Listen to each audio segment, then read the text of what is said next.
오늘 아침 신문 시작합니다. 필리핀 가사도우미에 이어 베트남 요양보호사도 이르면 내년부터 현장에 투입될 거란 기사 먼저 보겠습니다. 네, 동아일보입니다.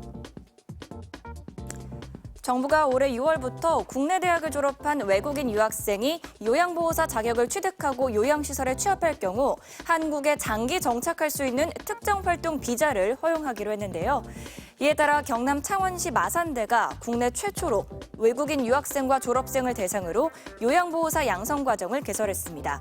이 같은 조치는 고령화가 급속히 진행되면서 요양보호사로 일할 내국인들이 점점 더 줄어드는 데 따른 건데요.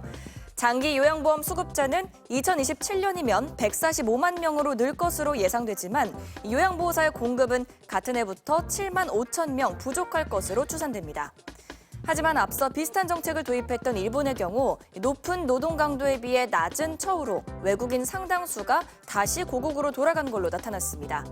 전문가들은 외국인 요양보호사의 이탈 방지를 위한 대책과 보수교육, 임금 등을 장기적으로 관리해야 한다고 강조했습니다. 다음은 경향신문입니다. 정부가 추진하는 가스전 탐사, 이른바 대왕고래 프로젝트를 앞두고 인근 어민들의 근심이 깊어지고 있습니다. 탐사 시추구역인 경북 포항의 영일만 앞바다는 동해안에서 홍게가 가장 많이 잡히는 황금 어장으로 꼽히는데요. 탐사 지역과 어장이 모두 겹쳐 지난해 3개월가량 홍게를 잡지 못했습니다. 탐사 용역업체가 어민들이 통발의 위치를 표시하기 위해 띄워놓은 부위를 절단하면서 어민들은 수십억 원에 달하는 피해도 입었는데요. 또 시추로 인한 진동과 소음으로 어장 자체가 망가질 수도 있어서 사실상 폐업 위기에 놓인다는 우려도 나옵니다. 오징어 등 다른 어종의 피해도 예상되는데 포항시는 탐사 전 어민들과 협의해달라고 석유공사 측에 요청했다고 밝혔습니다. 이어서 중앙일보입니다. 서울시의 청년 안심주택에서 청년 6명이 2억 원가량의 보증금을 돌려받지 못해 청년들의 안심이 무너졌다는 기사입니다.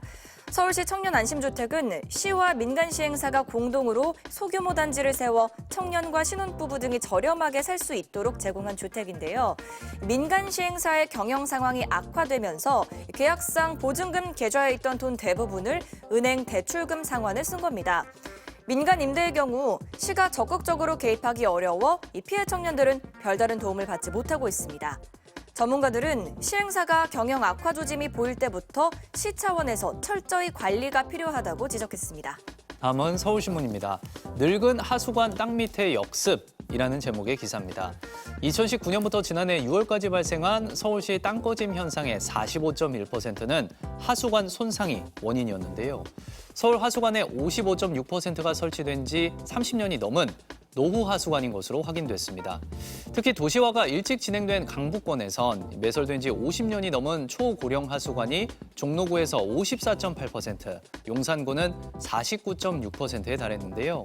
서울시는 내시경 카메라를 활용해 노후 하수관의 균열을 점검하고 있지만 지난해 시가 정비한 노후 하수관 거리가 전체 1%에도 못 미치면서 정비 속도보다 노후화 속도가 빠르다는 지적이 나오고 있습니다. 끝으로 지역신문 기사 살펴보겠습니다. 중도일보입니다. 일본 반환이 결정된 충남 서산의 부석사 금동 관음보살상을 직접 볼 수 있는 기회가 마련될 것으로 기대됩니다.